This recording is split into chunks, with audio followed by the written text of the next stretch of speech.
Pista 11, programação de computadores, exercícios de funções. Vamos à função 2, maior e menor.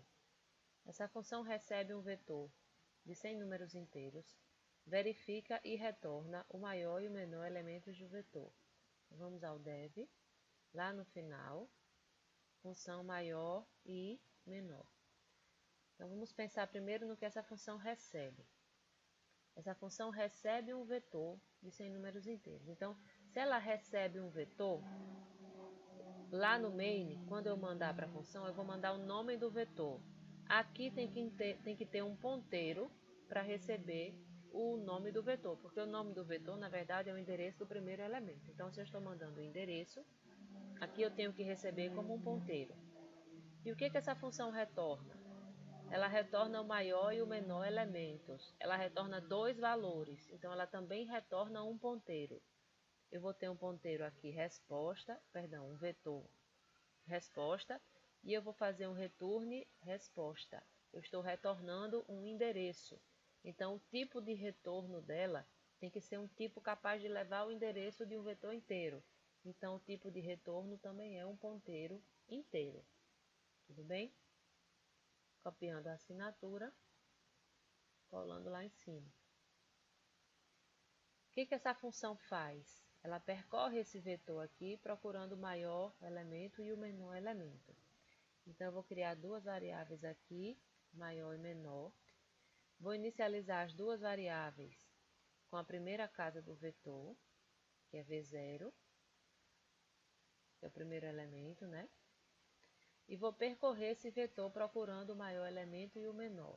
Para percorrer o vetor, eu vou precisar de um laço que ande de 0 até 99, que é um vetor que vem um vetor de 100, não é isso? Um vetor de 100 elementos, de 0 a 99, somando de 1 em 1. Dentro desse laço, deixa eu declarar a variável i aqui, dentro desse laço eu vou fazer uma condição. Se o valor que eu estou olhando no vetor for menor do que o menor que eu já guardei, então agora eu vou guardar esse valor. E a segunda condição, se o valor que eu estou olhando no vetor for maior do que o maior que eu já guardei, então eu vou guardar esse novo valor. Antes de retornar, eu tenho que armazenar no vetor resposta os dois valores, maior e menor. Então, na casa 0 desse vetor resposta, eu vou colocar o menor que eu achei. E na casa 1, o maior, e aí retorno o vetor com esses dois elementos, certo? Então, ela recebe um vetor e retorna um vetor. Consequentemente, o parâmetro de recebimento tem que ser um ponteiro para inteiro, porque o vetor é inteiro. E o parâmetro de retorno e o tipo de retorno um ponteiro para inteiro também, porque o vetor que eu estou retornando também é o vetor inteiro. Vamos lá fazer no main agora o case 2. Como é que eu vou preencher esse vetor? Veja, eu não vou pedir para o usuário digitar 100 elementos, então eu vou preencher de forma automática. Vou criar um vetor qualquer, porque o importante é a gente entender como é que funciona a função. Vou declarar uma variável i. Vou fazer essa variável percorrer o vetor da casa 0, enquanto for menor do que 100, somando de 1 em 1. E vou colocar dentro do vetor, nesse preenchimento, o nome do vetor aqui eu não declarei ainda, tá? Então, eu vou criar um vetor chamado vetor, com 100 elementos. Então, dentro do vetor, na casa i, eu vou colocar o valor de i mais 1. Pronto. Então, na casa 0, eu boto o valor 0 mais 1, 1. Na casa 1, o valor 1 mais 1, 2. Na casa 2, o valor 2 mais 1, 3. Então, eu vou preencher esse vetor todo automaticamente com elementos de 1 a 100. E aí, vou mandar esse vetor maior e menor para dentro da função. Simplesmente fazendo assim. Maior e menor recebe vetor. Então, esse vetor entra aqui como v, na função maior e menor. E essa função retorna um ponteiro para inteiro.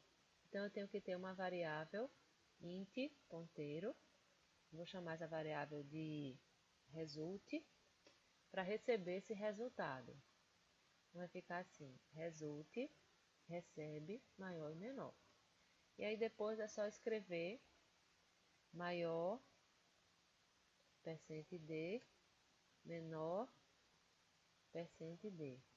Lembrando que, deixa eu colocar assim, menor e maior. Lembrando que o menor elemento eu coloquei na casa 0 do vetor que está retornando e o maior na casa 1. Quem está recebendo aqui é o result. Então, o menor vai ser o result na casa 0 e o maior o result na casa 1. Tudo bem? Deixa eu botar um barra N barra T e vamos testar. Vetor na posição I, eu declarei a variável I, declarei. O vetor de inteiros, tudo bem? Ah, o I eu declarei aqui no lugar errado, ó, como float, né? Na verdade o I não é um float, o I é um int. Agora sim, compile e rode. Opção 2, maior e menor. Ó, o menor elemento foi o 1, que eu coloquei na casa 0, e o maior foi o 100, que eu coloquei na casa 99. E essa era a nossa função 2, maior e menor.